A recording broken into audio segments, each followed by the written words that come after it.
Hello, welcome to my mini blog. ঘড়িতে বাজে এখন 1টা। চলো দেখে নেওয়া যাক মা আজ কী বানিয়েছে। প্রথমেই মা বানিয়েছে গরম গরম সাদা ভাত, তার সাথে করলা আর থোড় ভাজা, চিংড়ি মাছ দিয়ে পুঁই শাকের তরকারি, আর ছিল ভেটকি মাছের কালিয়া, ইলিশ মাছের ভাপা, আর ছিল ইলিশ মাছের মাথা দিয়ে টক। ওরে বাপরে, কত রকমের খাবার! আজ তো পুরো ইলাহি আয়োজন।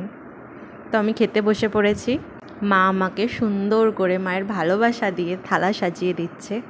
যতক্ষণে মা থালাটা সাজিয়ে রেডি করছে, ততক্ষণে এই চ্যানেলটা খোলার কারণটা তোমাদের সাথে শেয়ার করি।